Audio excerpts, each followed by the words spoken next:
Mirror, mirror, it is February, great month. Great month. It's Valentine. I'm sure all the ladies had a nice Valentine.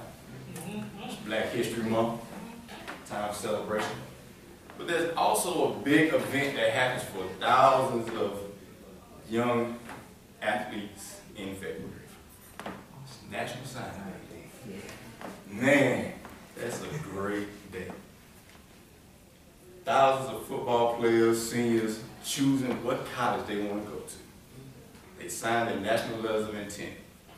And I remember mine like it was yesterday, 1998, February 4th. Had a suit on, I was clean. Had my Florida cap on, all the news cameras, everybody wanted, oh, Tabious is signed at the University of Florida, Reagan is going to the University of Georgia, Lewis is going to Furman. 6 of us signed scholarships. We're excited. We signed, we happy. It's time to step in the next phase of our life, going to college. 17 years old, full of life, couldn't tell me nothing like Tony. You know, but looking back on that, I was reading a book called 15 Invaluable Laws of Growth. And one of the laws that John C. Maxwell talked about was the law of the mirror. And it simply states, you should see value in yourself in order to add value to yourself. And why I combine the two is when I look back when I was 17 years old, if I could just have 30 seconds to say one thing to 17-year-old Tabious, I would say these words. Don't believe what those coaches said. I love you. I am proud of you. And you can do anything you want to do, not just football. And the reason why I say that is because at 17 years old, when I looked in the mirror, I didn't see a proud, young African-American man who was achieving some success, signed a full scholarship, football scholarship to the University of Florida. I didn't see that because when I looked at myself, I saw myself through the eyes of a middle-aged white man. I received my confidence and being proud and being good enough from my coaches. And it never really got there. Never really measured up. And it haunted me for years, and I think I was about 26. I was like, that's it. That's it. I can do it. I can do better. I don't have to just play football. I don't have to just be a coach. I don't just have to be another job. I can do this. And when I thought about my senior year and my years in high school, maybe it was because my head coach used to always say, "Ain't enough mustard in Georgia to cover you, Tabious. You such a hot dog." And I remember, what does that mean? What do you mean? Hot dog. Okay, but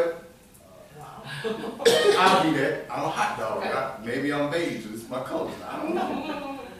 Or maybe it was my senior year, highly recruited, one of the top players in the nation, and my coaches said, well, they would not allow me to be a team captain to go out for the coin toss until the 7th game of the season. They said I wasn't humble enough. I guess that was a hot dog reference. I don't know. Or maybe it was at the senior banquet when all I wanted, this was one of the goals I wrote down when I was a freshman. I wanted the Golden Helmet Defensive Player of the Year award. So I got to get it. I worked my tail off. Coach got up there, and the Defensive Player of the Year goes to Tabious Carter. Got up, grandmother there, my mother there, my grandfather, everybody happy. I go to receive my trophy, and one of the coaches whispered in my ear, "You know we thought about giving it to somebody else, don't you?" Thank you, Coach. Appreciate it. Those were some of the things that haunted me over the years when I got to college, when I felt like I wasn't good enough and ended up transferring to Valdosta State. Nothing wrong with Valdosta State. I love to graduate. Had a great time. But we have to sometimes look at ourselves and realize who's speaking into you. Who's talking to you? Who's planting seeds in you to have you doubt what's going on? Maybe it's not a coach. Maybe it's a spouse. Maybe it's a parent. Maybe it's a sibling. But sometimes we have to look at ourselves and take a self-examination and say, do I value myself? Am I loving myself? Am I doing all I can be to be what I want to be? And sometimes you really just need to look in the mirror, look yourself dead in the eyes and say, don't believe those people. I love you, I'm proud of you, and you do anything you want to do. Thank you.